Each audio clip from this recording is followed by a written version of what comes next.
Olá, sejam bem-vindos a mais um vídeo do canal 2 de Prosa.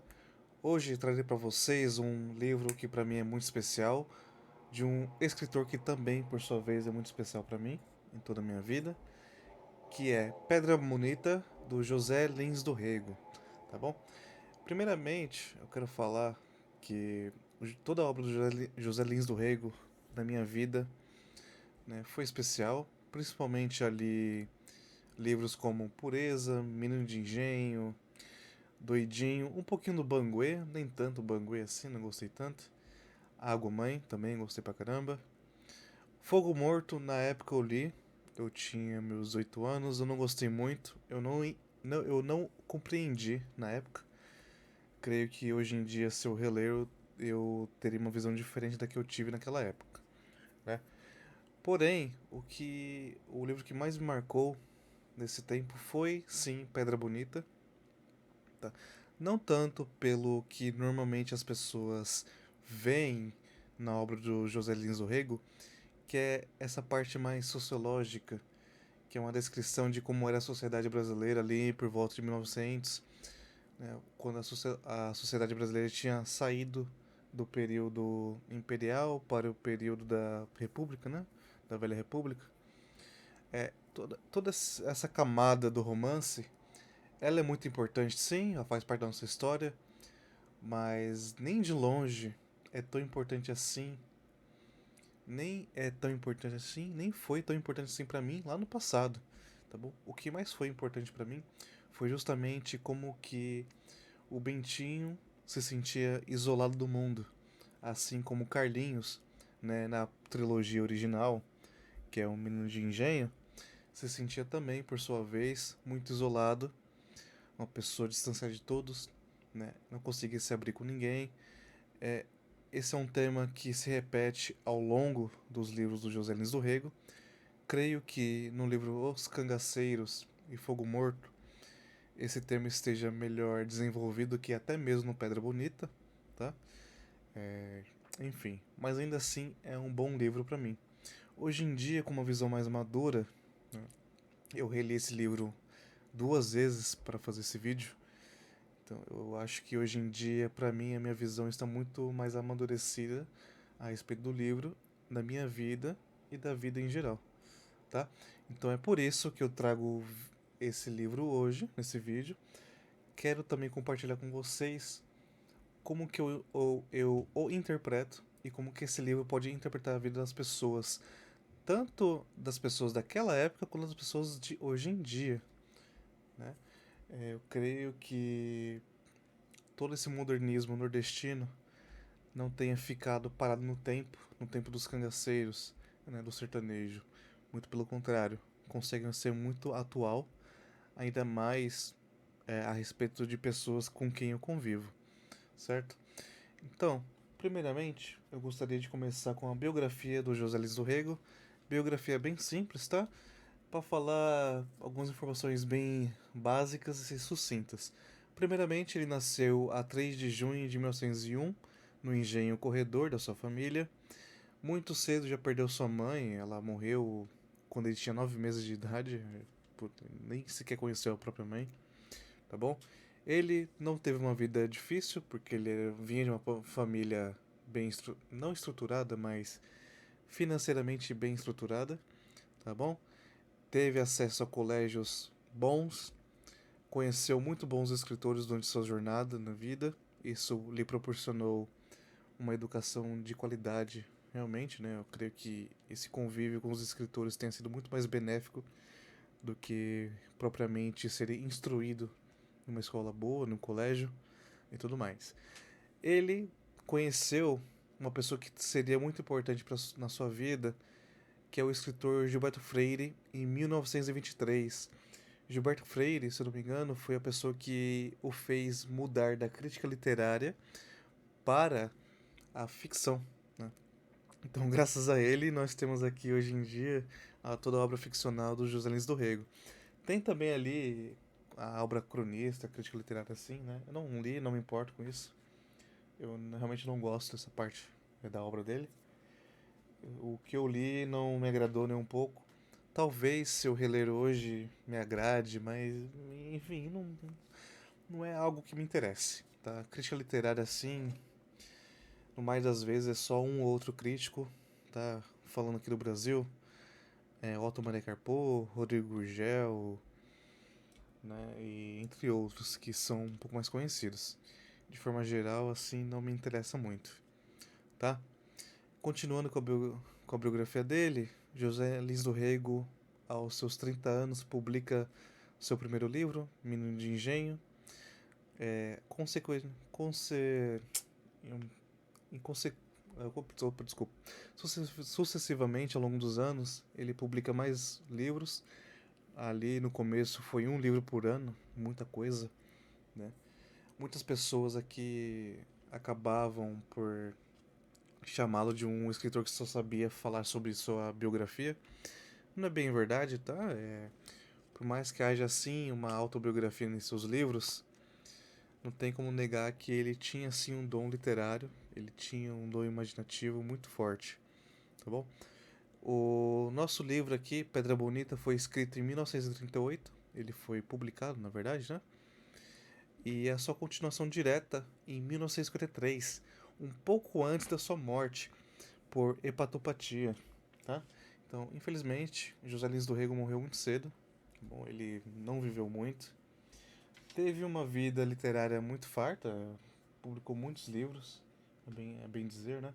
Bons livros, creio que até mesmo na questão de se divertir num domingo à tarde, ele cumpre com isso, tá? Ele tem realmente bons livros. Bons livros que eu digo assim, por exemplo, o Moleque Ricardo, que é um livro que não é muito conhecido. Pureza nem tanto, hoje em dia eu sei que não é tanto assim, não é tão bom assim. Temos Água Mãe, que pra mim é um bom livro. Menino de Engenho, Doidinho, Banguê, é uma boa trilogia, tá? É legal de você ler num domingo, no fim de semana. Talvez ler em grupo, por exemplo, né? Mas, de forma geral, creio que as suas grandes obras são Pedra Bonita e Cangaceiros. Fogo Morto eu deixei em aberto, porque eu não reli ainda, tá? Mas essas duas pra mim são excelentes, porque tocam justamente no tema desse vídeo aqui, tá? Então, para começar, antes de começar a falar a respeito do tema em si desse vídeo, né? Eu quero dar um resumo bem breve mesmo, bem sucinto, de toda a trama do Pedra Bonita. Vamos lá. Bentinho é o protagonista, um rapazinho ali de 18 anos, se eu não me engano, que entre 16 e 18 anos, que vive com seu padrinho, o Padre Amâncio, o padre da paróquia do Açu, tá? O Açu é uma vila pequena, ele não chega sequer a uma freguesia, é muito pequeno mesmo, tá bom? Tinha sim o seu governo ali, mas nada muito grande, tá bom? E os moradores desse local diziam que a culpa dessa falta de crescimento era por causa da Pedra Bonita. O que seria essa Pedra Bonita? Isso faz parte do mistério do livro, tá? Então, deixo que você descubra junto com o Bentinho, leia o livro e descobrirá que seria esse segredo da Pedra Bonita, porque isso influencia tanto assim no imaginário das pessoas do Açu. Bom, Bentinho, então ali, ele é um coroinha, leva sua vida como coroinha, ele foi deixado pela sua família durante uma seca, tá bom? Para o seu padrinho. Foi criado por ele, infelizmente não pôde se tornar um padre assim como seu padrinho, por falta de recursos do Padre Amâncio. Padre Amâncio esse que eu acho que é um dos poucos padres da nossa literatura que não é um canalha, né? Pelo contrário, ele é uma ótima pessoa. Enfim, Bentinho então, ele passa ao longo da primeira parte do livro interagindo com as pessoas do Açu, como eles o tratam, como ele as trata, tá bom? Então, não é somente como o Açu reage ao Bentinho, mas como o Bentinho reage ao Açu. E também como as pessoas dali, daquela vila, vivem entre si, tá bom? Então, eu entendo esse lado sociológico, mas não é só isso, tá? Não é somente um retrato da Vila do Açu. Fala de questões humanas também. Na segunda parte, nós descobrimos mais a respeito da família Vieira, que é a família do Bentinho, do porquê da Pedra Bonita ter influenciado tanto assim o imaginário do povo do Açu e o desfecho da história, tá? Então, de forma geral, é isso. Não tem muito o que falar. É o Bentinho, coroinha, sozinho, sem ninguém, às vezes sem sequer ter o Padre Amâncio como amigo, uma pessoa solitária, tanto que ele abre o livro tocando o sino da igreja, se sentindo sozinho, tá? É isso. Vamos lá, prosseguindo. Qual que seria o tema exatamente desse desse vídeo? Eu quero falar de algumas três temas, exatamente três pontos, que seria primeiro o ressentimento das pessoas, a soberba rasteira, tá bom? E a solidão das pessoas. É muito visível quando se lê um livro do José Luiz do Rego como as pessoas são solitárias, tá? São pessoas que vivem lado a lado na mesma casa, às vezes no mesmo cômodo, mas são solitárias. Solitárias por causa de um ressentimento, de uma soberba, né? Ou de uma falsa soberba. Falsa não, né? Soberba é sempre soberba. Por causa de um ressentimento, uma soberba, de uma frustração na vida, que nada mais é do que causada por um ressentimento, tá? Eu creio que ao longo desse vídeo eu poderei demonstrar para vocês como que cada um dos personagens, cada um não, mas a maior parte dos personagens ali se isola um do outro, não se comunica mais, não utiliza mais a linguagem para falar um com o outro, tornando assim as suas vidas secas, tá? Eu creio que todo o livro do Graciliano Ramos, Vidas Secas, nada mais é do que isso, uma grande metáfora para isso, como a vida das pessoas se torna seca porque elas não conseguem mais conversar uma com as outras, não conseguem falar, não conseguem sequer elaborar os seus pensamentos mais íntimos para uma pessoa próxima. Né? Você vai lá ver o Fabiano, ele não consegue conversar com a mulher dele. A única pessoa mais humana ali é a baleia, o cachorro, né? Tipo assim, pô, o cachorro é o mais humano. Tipo, humano no sentido de usar a linguagem, tá? E ela nem sequer fala. Então, putz, é difícil, né? Então, para começar, a solidão dos moradores do Açu, eu quero citar aqui a epígrafe que servirá para essa parte, tá? Que é a seguinte, a respeito da Vila do Açu. A Vila do Açu não opunha os homens um contra os outros pela riqueza. As terras das proximidades, o patrimônio da igreja, as fazendas do município não davam para enriquecer ninguém. Ou seja, né, o Açu ali ele não tinha problemas entre os moradores por causa de riqueza, inveja, né, de riquezas. Né. Ele tinha um problema muito anterior, um problema muito mais humano, antropológico, do que necessariamente sociológico da sociedade brasileira, tá? Sim, tem os problemas, né? Tipo cangaceiros, é, as, as incursões militares, esqueci o nome dela agora, mas enfim.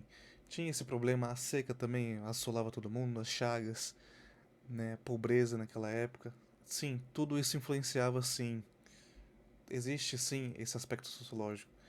O que eu quero citar aqui é algo muito mais anterior a isso, tá bom?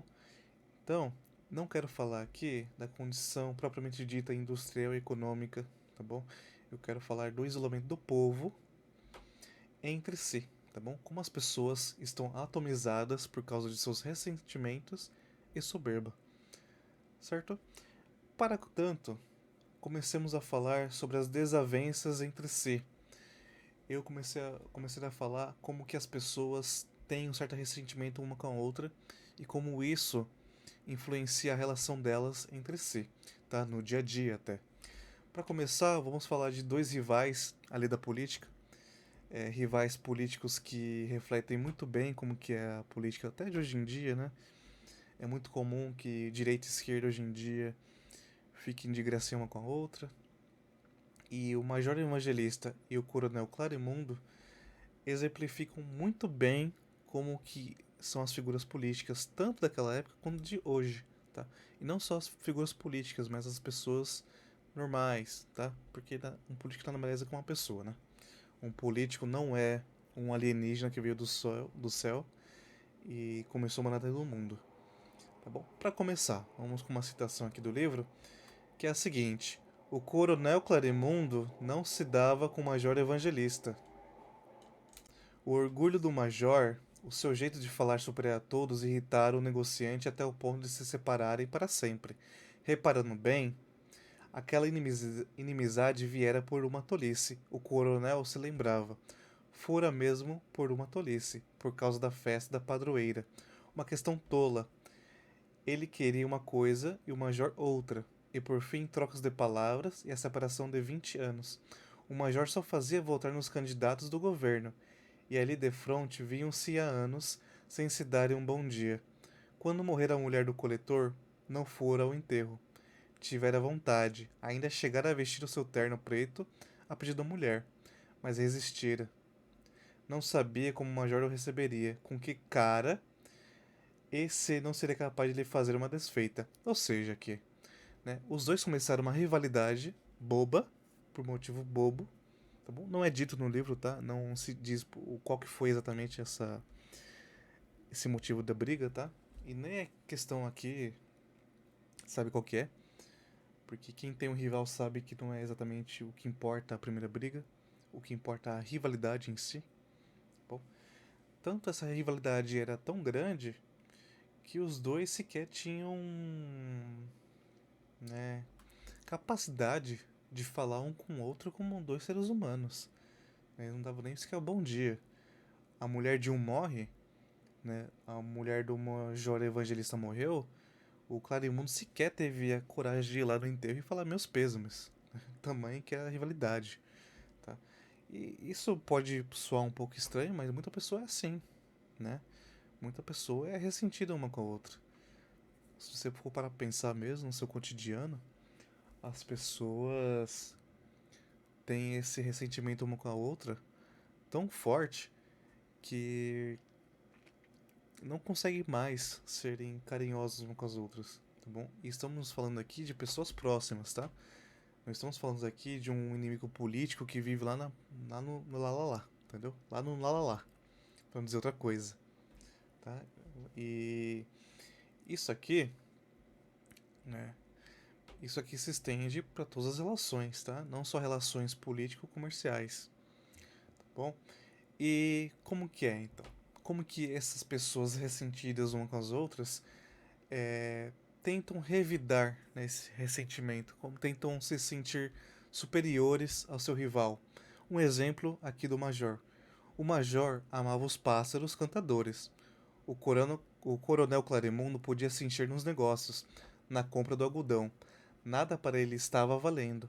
O que valia para ele era o seu canário instalador, o galo de Campina, o concris que cantava de tudo.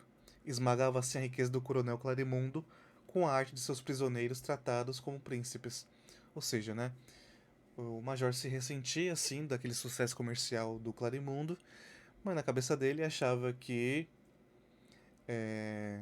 essa situação inferior, na verdade, era uma forma de se ser superior ao outro, né? Falar, você é melhor do que eu em tal aspecto, mas aqui em outro eu sou melhor que você, tá?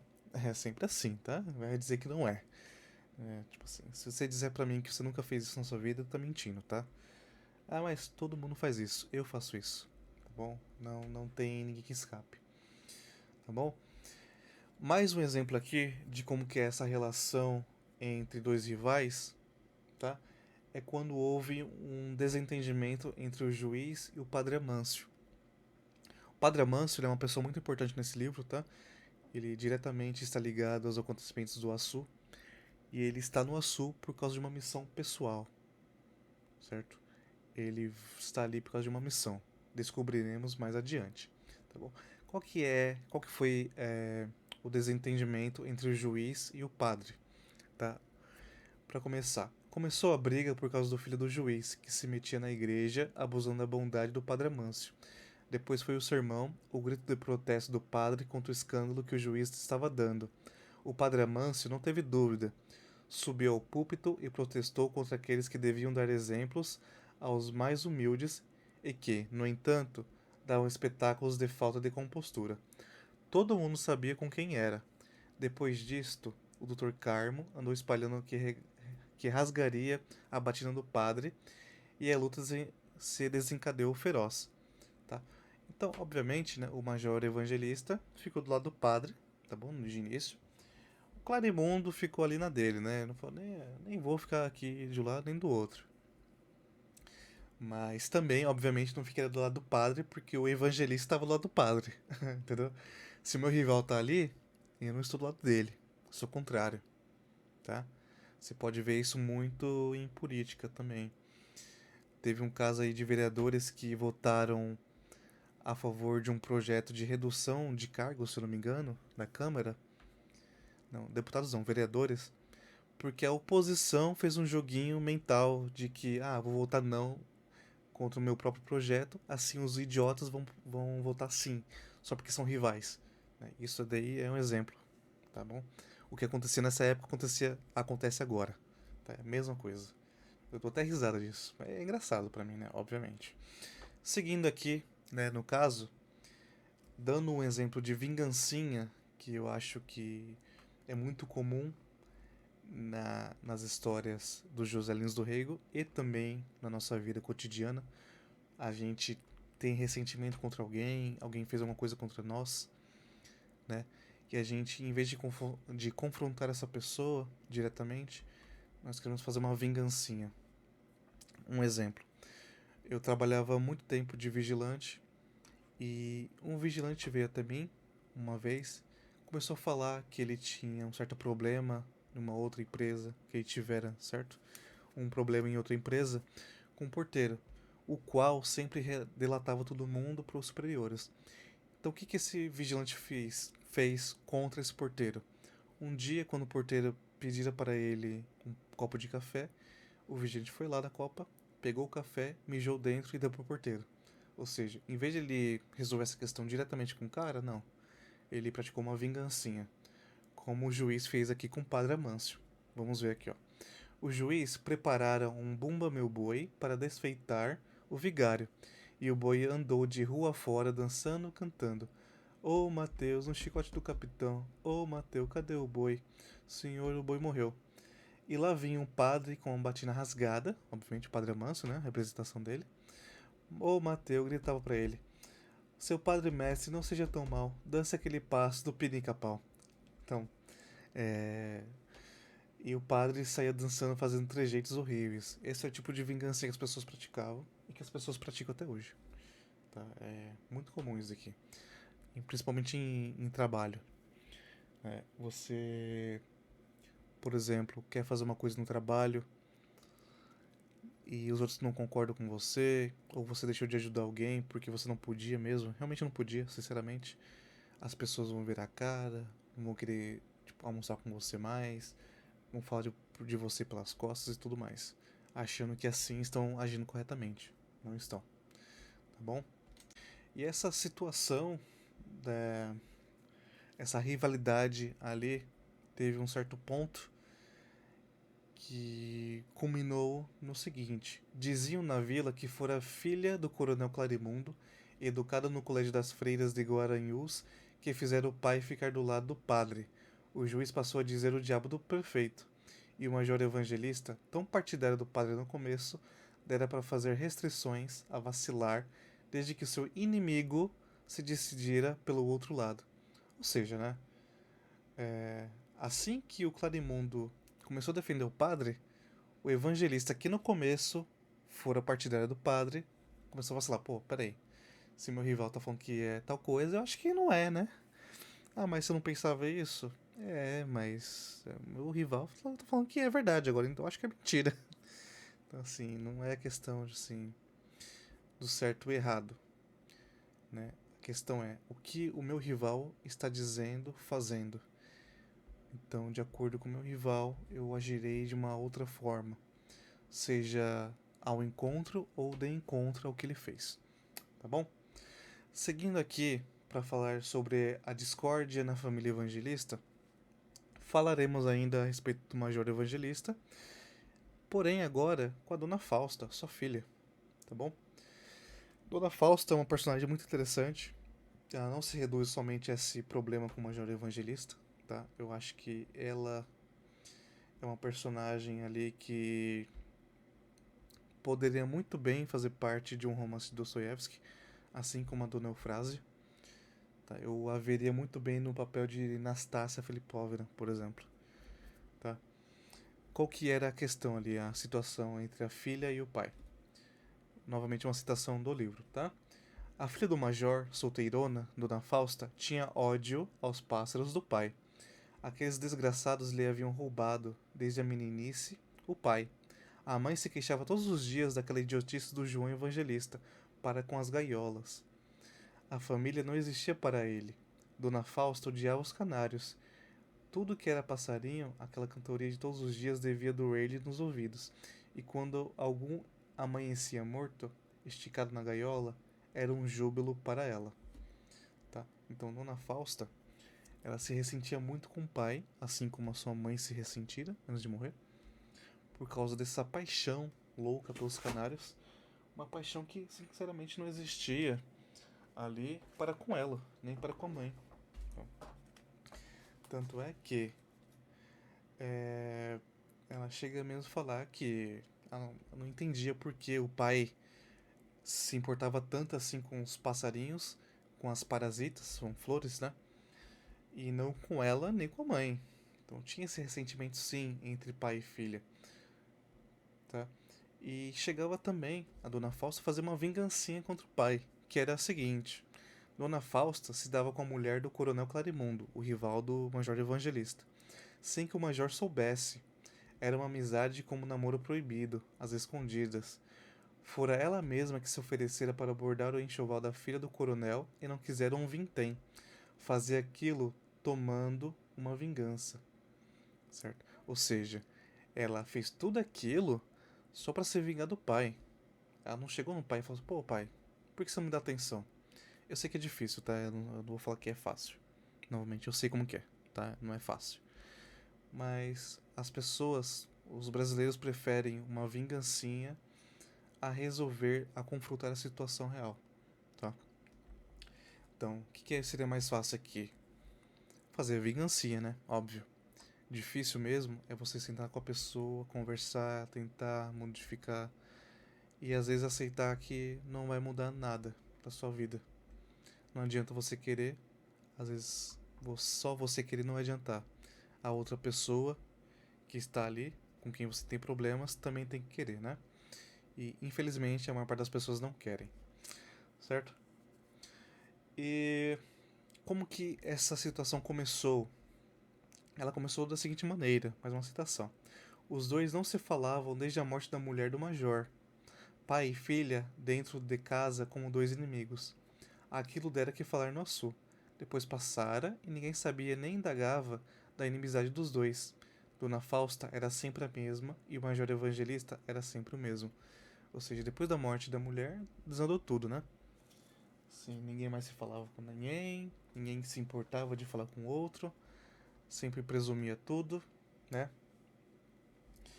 Enfim. E essa situação se estendia muito, tá bom? A tudo. Os dois não se falavam realmente, tá? Chegava na hora de jantar, por exemplo, o Major Evangelista mais monologava do que dialogava com a filha. Eles não conversavam, tá? Ele pensava que estavam conversando, mas não estava, né?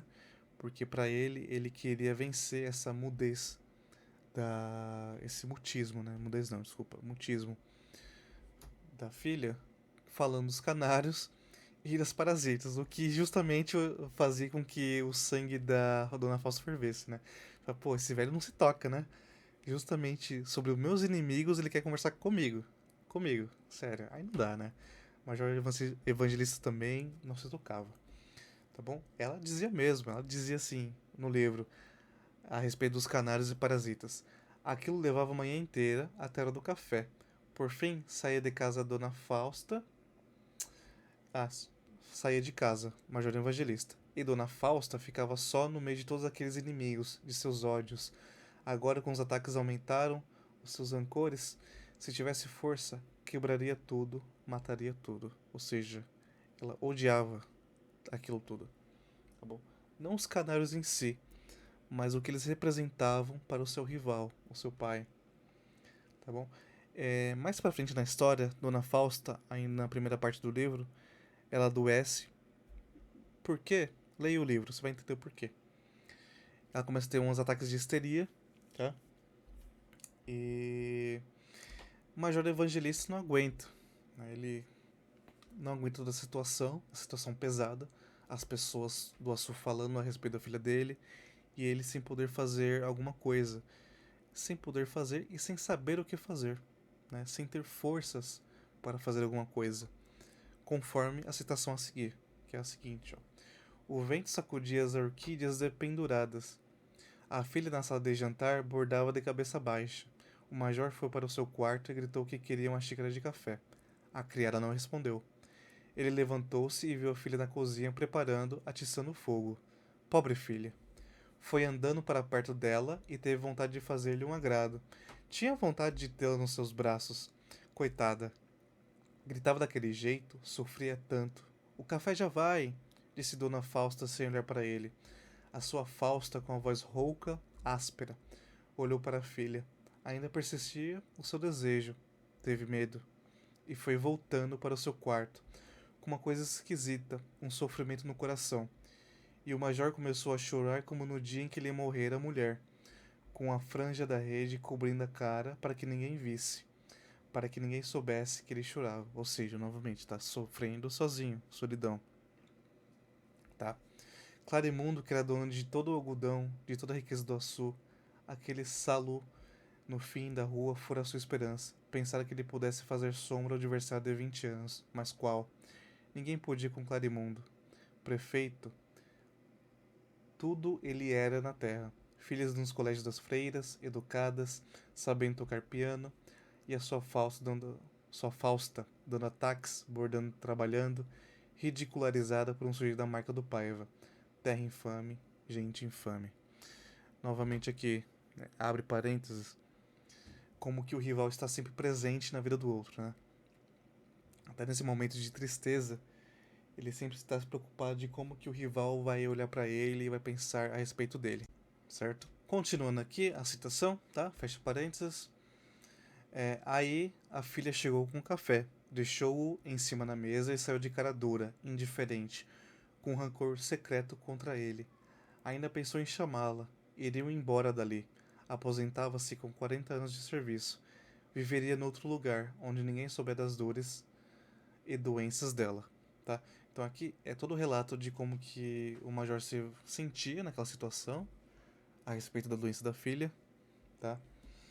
E nesse meio tempo ele até teve um desabafo ali com o Padre Amâncio.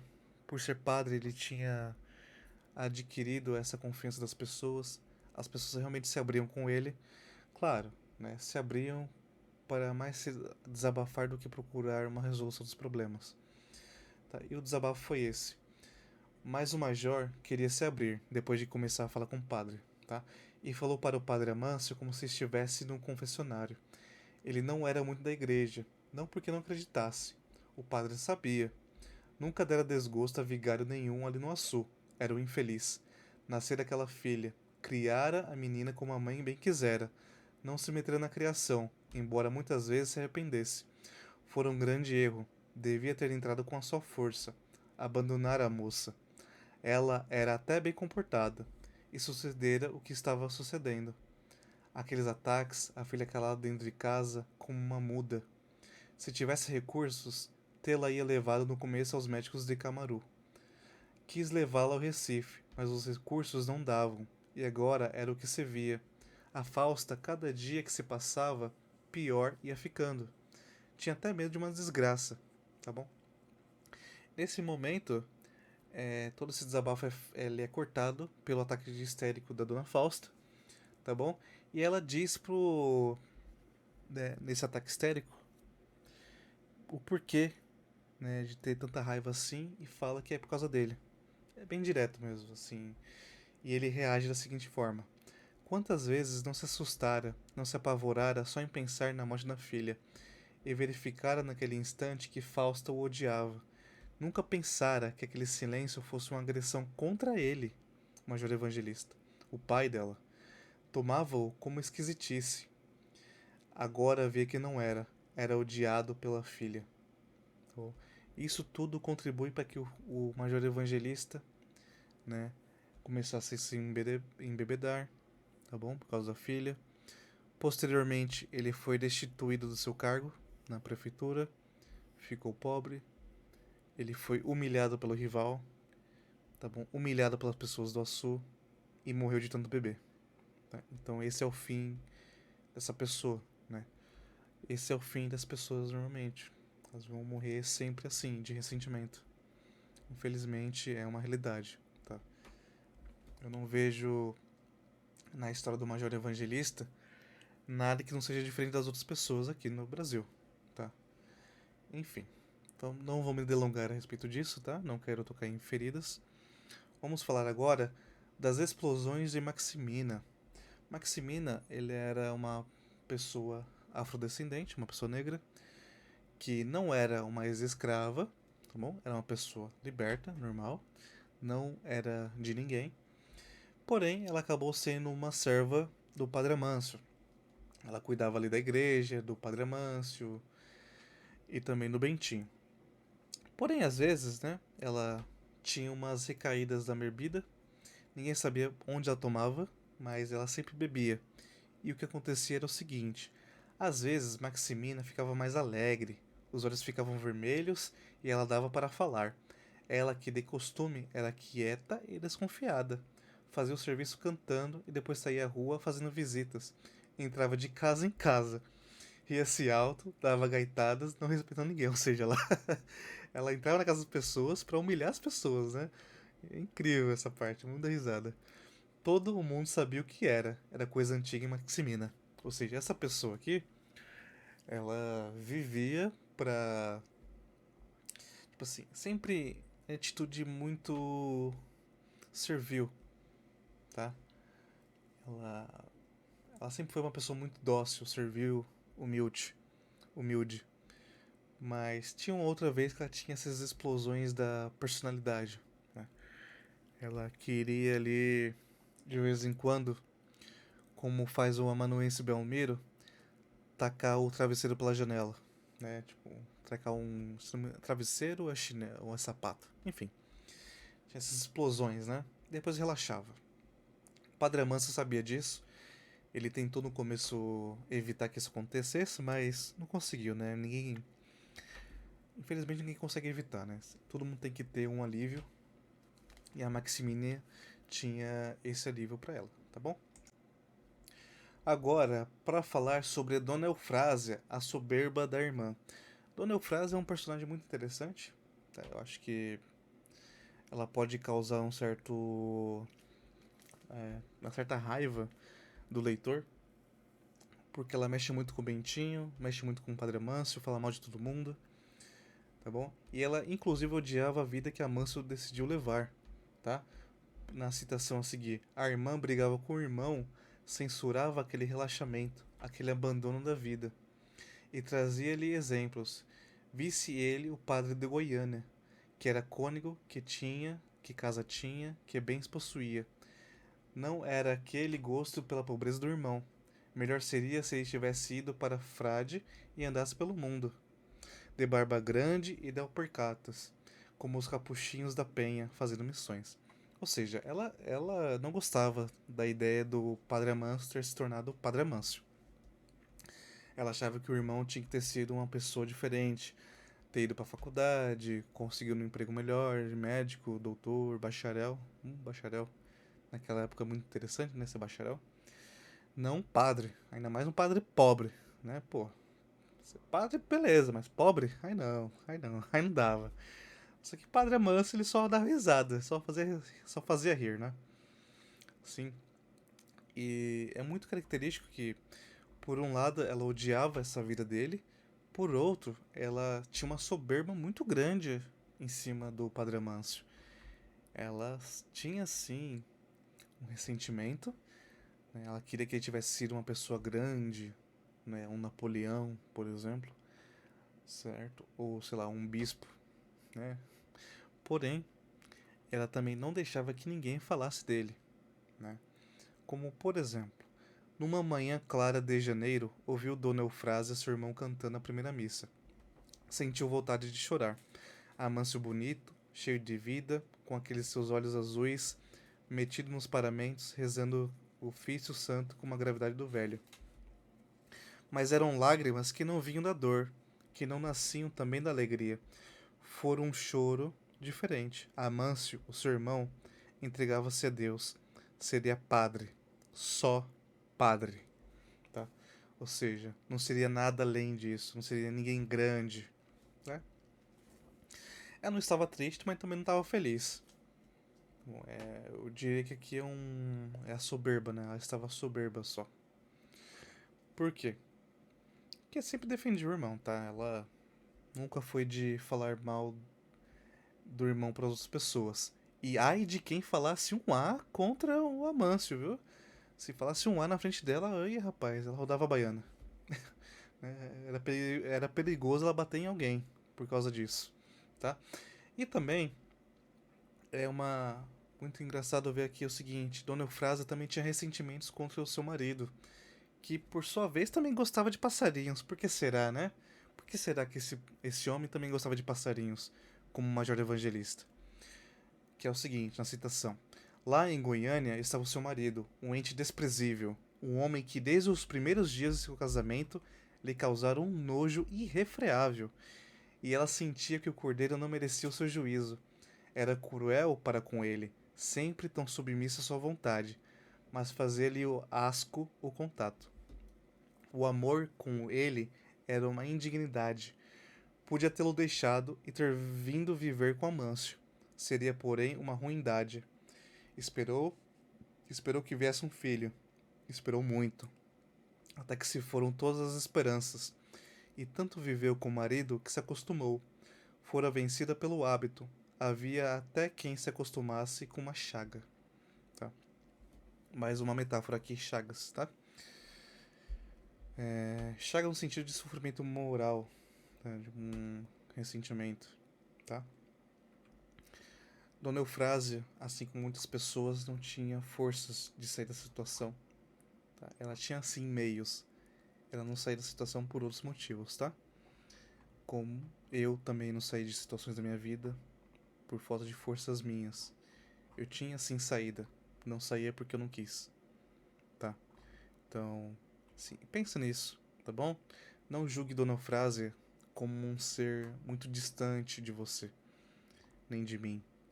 Ela está mais próxima de nós do que você pode pensar, tá? Vamos aqui, então, depois de tudo que aconteceu na primeira parte do livro, para a parte 2, tá? Ali tem muita coisa assim para falar. Eu vou voltar assim a falar sobre o Bentinho, o Padre Amâncio, sobre o Dioclésio, que é muito importante. Mas vamos dizer assim, vamos dar um salto para frente para depois voltar para trás, para falar sobre a família Vieira, a família do Bentinho. Recordando que no começo do livro foi dito que ele foi deixado pela família por causa de uma seca, né? Dona Josefina, mãe de Bentinho, durante a seca viu que o coitado não aguentaria muito o tranco, decidiu então dar para o padre Amâncio, o filho, que posteriormente teria se tornado o seu padrinho, tá? Bentão, o pai de Bentinho, foi contra. Falou, não, aí ele falou, não, isso daqui não quero não, meu filho ser criado por um padre, por outra pessoa, melhor que ele morresse. E ele fala isso mesmo no livro, tá? Não é exagero meu. Tá bom? Você vê como que o Bentão pensava. Melhor morrer do que ser criado por outro. Enfim. Dona Josefina tinha o Bentão, seu marido, né? Tinha 3 filhos além do Bentinho. Tá bom? E qual que é a situação aqui? Vamos lá. Josefina tinha seu ressentimento contra Bentão, tá bom? Que era o seguinte, o que incomodava nele era aquela secura de agreste, de pedregulho. Novamente, metáfora de seca. Todo homem tinha suas horas de agrado, de ternura para com os seus. Até aquele parente de Julião Vieira, que fora ao júri mais de uma vez por crime de morte, agradava a mulher. Certa vez, quando ela ainda era solteira, passando pela casa do parente, o encontrara com o menino pequeno nos braços, fazendo agrado. Bentão nunca dera este sinal de coração. O filho podia morrer de chorar na rede, que ele não se levantava para ver o que tinha. Esse é ressentimento da dona Josefina com o Bentão. Bentão tinha, sim, seu ressentimento com os filhos, né? Ele não era de falar muito, mas ele se ressentia que o filho Bentinho não se dava bem na fazenda. Quando ele passou um tempo com eles, porque Padre Amâncio decidira viajar para Guiana a serviço da igreja, né? Então, por causa desse serviço à igreja, Padre Amâncio falou que o Bentinho devia ficar na casa dos seus familiares por um tempo, depois de anos longe deles, né? Ele achou que seria melhor que ele passasse um tempo com eles, com a família, em vez de ficar com Dona Frásia, por exemplo, tá? Então, ali, ele falava mesmo, esse menino aí é ruim, não faz nada aqui, só fica panguando, olhando pro nada ali, sem fazer nada, né? Cara doidinho, doidinho, tá bom? Ele tinha esse sentimento. Dona Josefina não deixava que ele falasse alguma coisa contra o Bentinho, tá? Ela o protegia muito. Bentinho para ela era, sei lá, Deus no céu, Bentinho na terra. Era isso. Dona Josefina fez de tudo pelo Bentinho. E faria de novo, tá? Por mais que ela tivesse outros 3 filhos, o primeiro filho fugiu de casa, ele foi ser comerciante no Amazonas. Aparício só gostava de falar sobre brigas, né? Como seu avô, que tinha sido cangaceiro. Domício era um bom rapaz, mas gostava muito de tocar viola, né? Gostava de ficar nas festas e tudo mais. E é isso. Então, assim, tinha até mesmo um ressentimento entre os irmãos, que era o seguinte: Aparício contra o Domício, né? Tocador de viola, Domício. Aquilo era para Aparício uma ocupação humilhante. Domício juntara dinheiro, levara meses, levara um ano. E na noite em que voltou de Dores com o instrumento de seus sonhos, Aparício debochou. Teve ódio do irmão, um ódio de inimigo rancoroso. Enfim, né? Os irmãos não se gostavam muito, tinham esse ressentimento ali, mas eles não eram tão ressentidos assim como o povo do Açu, tá? Eles se falavam, se ajudavam, e posteriormente na história e na continuação desse livro, eles se ajudavam muito sim, tá? A família não era tão desunida assim. Eles eram unidos por causa do Pedra Bonita. O que seria isso? Novamente, leia o livro, tá? Enfim, saindo um pouquinho dos casos particulares e falando agora do caso geral, que seria o Açu contra a Pedra Bonita, tá bom? O Açu, ele tinha um problema, um ressentimento contra a Pedra Bonita, pelo seguinte, tá? Não era uma cidade morta que tivesse crescido, criado nome, cheia de glórias de outros tempos. Fora sempre aquilo que era, nunca dera mais do que dava. Por várias vezes deixara de ser freguesia, mas voltava a ser. Aparecia um padre sem ambição que se prontificava a vir passar dias apertados. O bispo nomeava-o, e a igreja grande do Açu, a única coisa grande dali, abria suas portas às beatas e aos poucos devotos. Limpava-se das corujas e dos morcegos para que o culto se realizasse com decência, tá? Então, assim, o Açu, ele tinha muito ressentimento, tá? Porque nunca dava certo mesmo. Ao longo do livro, há 2 situações em que parece que a cidade vai pra frente e não acontece, tá bom? Não acontece mesmo. A cidade não tem jeito, sempre acontece alguma coisa que impede, tá? Primeiramente foi uma ordem da justiça, depois foi um acontecimento do livro. Não vou dizer qual que é, porque senão vou estragar o enredo pra você, tá? Mas o que é importante o Açu tinha muito problema contra a Pedra Bonita. Isso até respingava em Bentinho, tá? As pessoas olhavam torto para Bentinho por causa do Pedra Bonita. Tipo assim, ele não tinha feito nada, mas por exemplo, aqui um exemplo de opinião. O Major Evangelista achava que da Pedra Bonita não vinha gente que prestasse. O Padre Amâncio tinha uma cobra dentro de casa, falando Bentinho, né? Ou seja, pra ele, Bentinho era uma pessoa horrível porque tinha vindo ali do Pedra Bonita, né? Porque a sua família tinha se envolvido com a Pedra Bonita. Infelizmente, né, ele sofria muito com isso. Padre Amâncio, ele até tentou, né, combater durante todo o seu tempo ali como padre, combater essa crença, não conseguiu, tá? Infelizmente o padre não foi forte o suficiente para combater esse tipo de ressentimento que o Assu criara, desenvolvera para com a Pedra Bonita, tá bom? Infelizmente. Continuando, agora sim, falando da solidão do Bentinho. Bom, aqui eu posso citar para vocês uma citação aqui muito interessante, que é o seguinte: seu padrinho estava em casa, lavando a boca, preparando-se para o ofício. Estava ali com ele há mais de 10 anos. Viera de Pedra Bonita, trazido por sua mãe. Fora dado ao padre na Grande Seca de 1904. Não era mais dos seus. Ou seja, começa por aí. Ele não fazia mais parte da sua própria família. Ele não era mais um Vieira. Ele era o coroinha do padre. E até mesmo esse padre aí, por melhor que ele fosse, né? E era muito bom mesmo, tá? Ele dera uma educação pro Bentinho, uma boa educação. O acolhia bem, o acolheu. Fez de tudo para que ele tivesse uma educação. Não conseguiu. Infelizmente, ele era um padre que estava focado em ser padre e não em ter benefícios sociais, tá bom? Ele até mesmo chegava a ver sua mãe, né, como na citação a seguir. Via a mãe uma ou duas vezes por ano. Chegava ela na casa do padre com os queijos e os presentes pobres. O padre Amâncio falava com ela, dava-lhe notícias do filho e a mãe passava o dia alisando o menino, botando-o no colo, tirando atrás de muitos meses de carinho. Fora crescendo e a mãe era sempre a mesma coisa. Ela no começo lhe dizia: tu vais ser padre como teu padrinho, Pentinho. Teu pai não quer, mas tu vais ser, tá? Então, sim, tinha essa solidão. A mãe até tentava ali chegar com um afago. Ela não ficava muito perto do Bentinho porque ela achava que os Vieiras tinham uma maldição e isso podia respingar no Bentinho.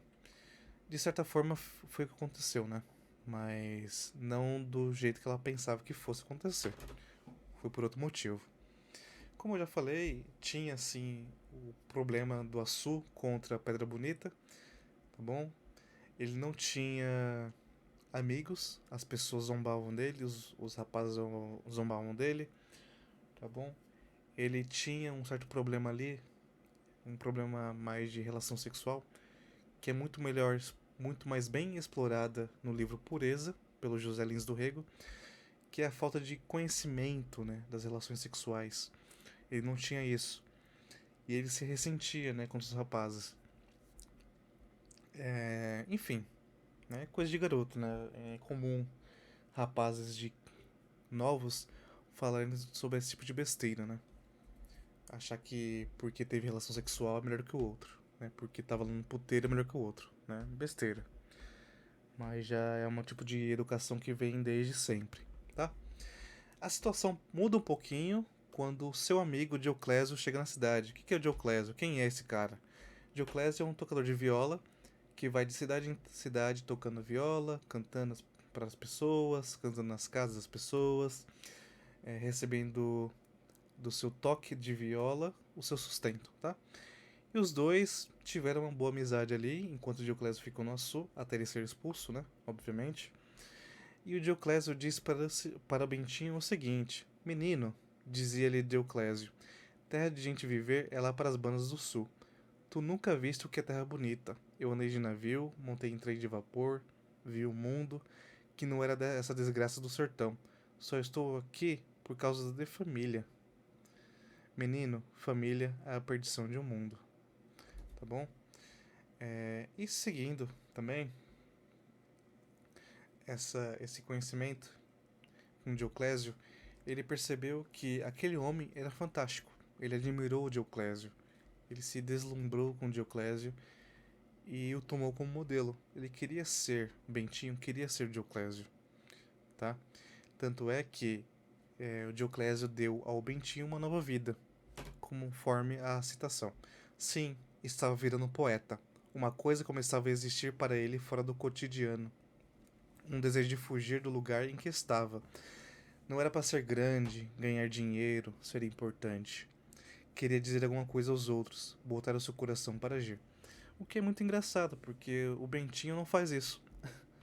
Ele não faz isso nem no livro Os Cangaceiros, tá? O Bentinho ele só vai se livrar desse problema de linguagem ali no fim do livro Os Cangaceiros, tá? Então, todo esse processo de modificação do Bentinho, por causa da amizade dele com o Dioclésio, acontece aos poucos, claro, aos poucos, tá? Mas acontece, tá bom? Ele, obviamente, né, como era sempre relegado, deixado de lado, ele se sentia deixado de lado, tinha também seus momentos de ressentimento, tá? Ele não gostava de ser tratado mal por causa da Pedra Bonita, porque ele não sabia o que tinha acontecido, ninguém falava para ele, as pessoas viravam a cara para ele, então ele tinha o seu desejo de se vingar, né? E que era o seguinte, ó, o juiz, ele pensava assim das pessoas do Açu, uma forma de contrabalancear, né, esse desprezo das pessoas. O juiz era um safado, dizia o major evangelista, um homem bom. Joca Barbeiro contava dos ridículos que o gordo fazia, conversando até altas horas na porta da filha do fiscal. Juiz indecente, gordo ordinário. Teve vontade de sair pela rua, de ir até a porta da casa dele, chamar a mulher e desabafar. Olhe, dona senhora, o seu marido tem outra mulher. Não gosta mais da que tem em casa, quer outros filhos. E continuando, tá? O juiz vivia de namoro, era um homem sem respeito. Veria então dona senhora chorando e ele muito satisfeito, né? Ele pensava isso, sim. Bentinho não é um santo. Desde o começo da história, ele tem esses momentos de raiva, de ressentimento, uma forma de revidar esse desprezo que ele sentia que as pessoas tinham por ele, tá? Só que como a sua criação foi tão boa pelo Padre Amâncio, ele via que o que ele pensava era errado. Tanto é que ele dizia para si mesmo, ó, teria que contar tudo aquilo no confessionário a seu padrinho. Estava sendo ruim, querendo vinganças perversas, querendo esmagar uma pobre infeliz. Ou seja, ele percebia que o que ele estava fazendo ali não era justiça, era vingança, vingancinha, né? Se ele tinha que resolver uma coisa, ou resolvia com a pessoa diretamente, ou parava, né? Ele tinha que ser punido por causa disso. Não ficar ali remoendo vingancinha, fazendo pensamentos, fazer fofoquinha por trás dele, fazer o bumba meu boi, etc e tal. Ele tinha que ir lá e resolver com a pessoa. Não fez isso, né? Mas também ele deixou esse pensamento, o pessoal fala intrusivo hoje em dia, né? Deixou esse pensamento intrusivo sair por causa da boa educação que o Padre Amâncio deu a ele, tá? E, e tinha uma outra forma também que ele fazia para escapar ao desprezo das pessoas, que era o seguinte: como ele era coroinha, ele tinha acesso às coisas da missa, né, à igreja. Ele fazia certos serviços que as outras pessoas não podiam fazer. Então isso dava uma certa soberba para ele, um certo orgulho, na verdade, porque ele realmente fazia isso e fazia bem. Então ele era uma forma dele se vingar das pessoas, tá? Ele não percebia que isso era uma vingança, mas é uma vingança de qualquer jeito, tá bom? Mas é uma forma que ele tinha de não se sentir rebaixado pelo isolamento e pelo ressentimento das pessoas do Açu, tá? Agora, para falar sobre, ao meu ver, um personagem muito bom, tá bom? Muito bom mesmo, que é o Padre Amâncio. Nós já sabemos que o Padre Amâncio, ele decidiu ficar no Açu porque ele quis, tá? Ele tinha sido sim, ele tinha recebido pedidos de mudança, ele podia ter sim mudado de paróquia, mas não quis, porque ele achava que ele tinha ali uma missão no Açu, tá?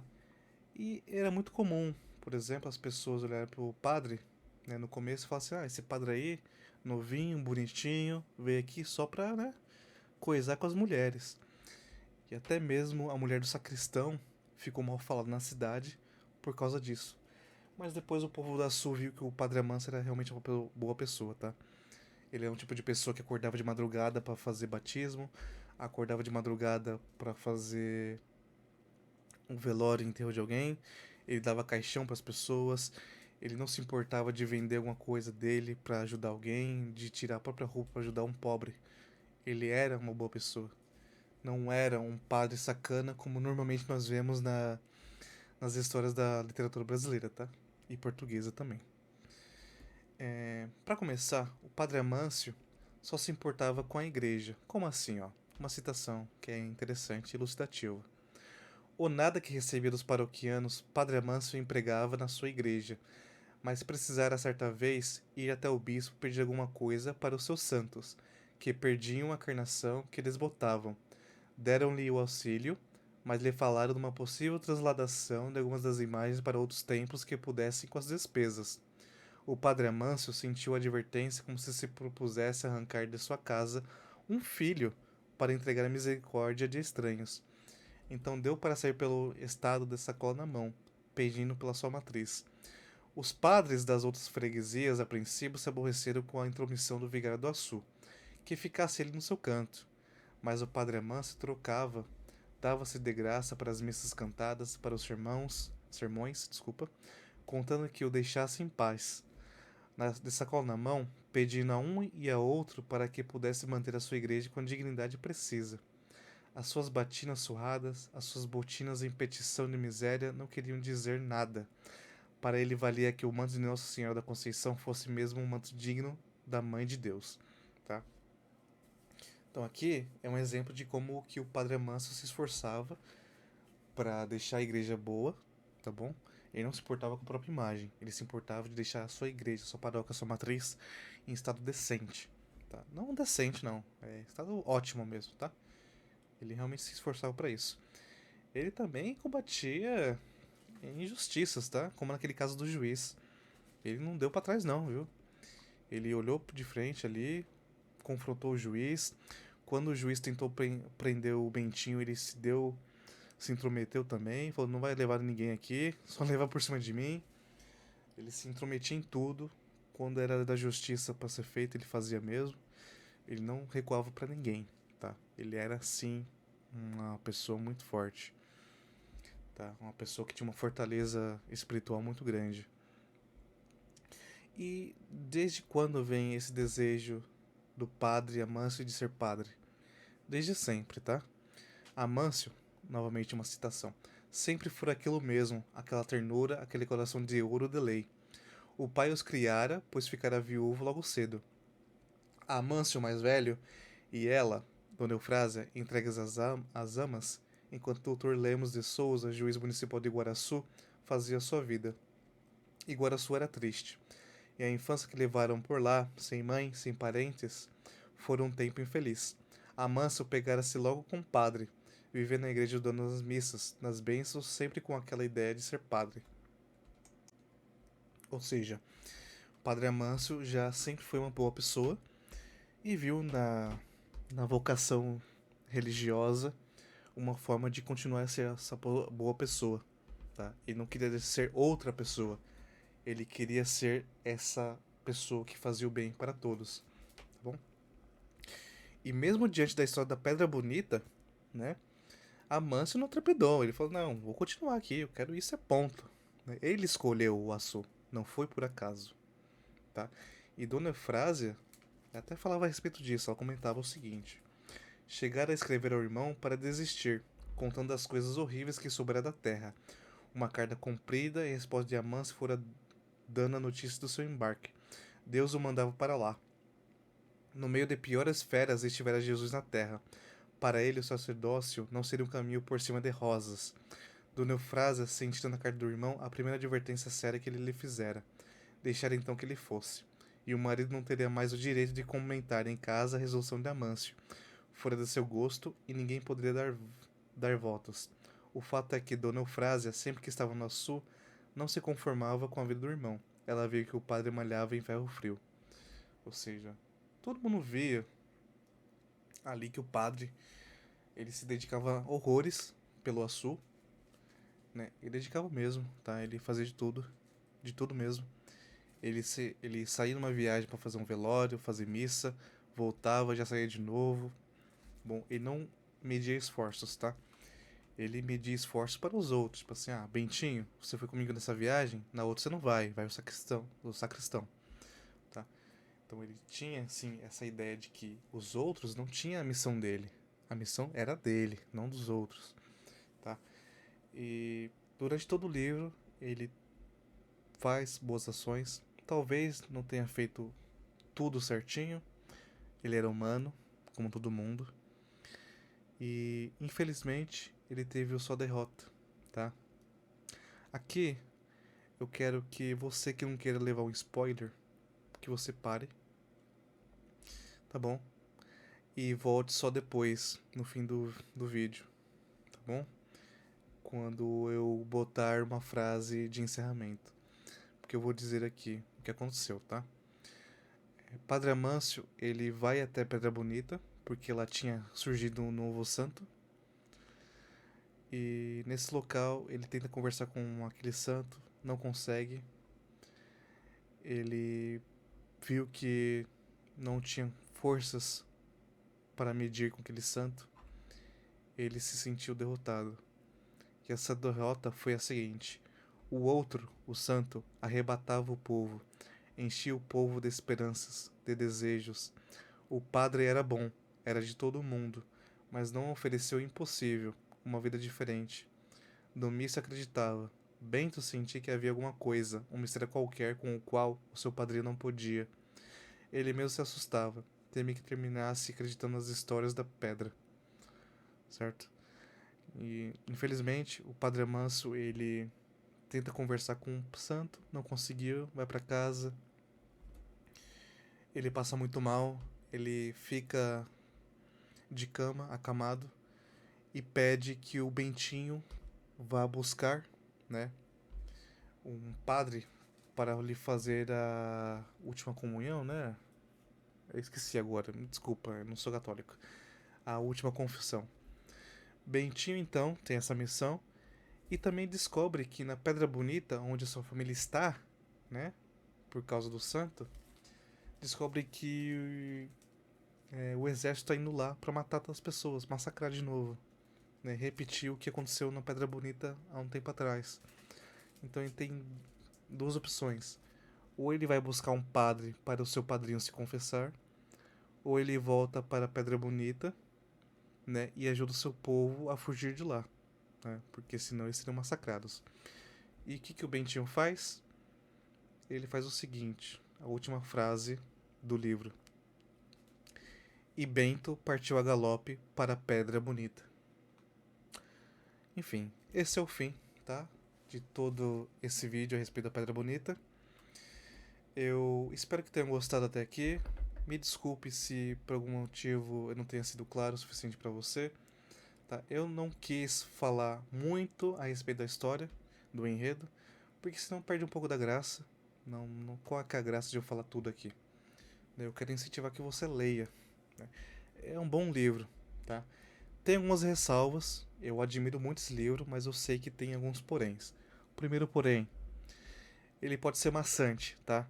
Porque o estilo do José Lins do Rego é fazer com que os personagens repitam seus pensamentos sempre. Então, é como nós, né, na vida. Quando nós temos um problema, nós martelamos essa série de pensamentos a respeito do problema várias e várias vezes ao longo do dia, né? Não somente ao longo dos dias, como ao longo das semanas, dos meses, dos anos. E os personagens do José Lins do Rego, principalmente nessa última fase, fazem muito isso. E é chato mesmo. Eu falo mesmo, é chato. Tá? É chato. Eu confesso, é chato. Eu não gosto, às vezes me cansa isso. Mas é uma técnica muito boa e que faz jus ao enredo, né? Ela é muito coesa com a mensagem que ele quer passar ali, tá? Enfim, leia o livro, você vai se divertir sim, tá bom? Se você gostou do vídeo até então, deixe o seu like, tá bom? Queira se inscrever no canal. Eu sei que é chato pedir isso, mas isso ajuda, tá?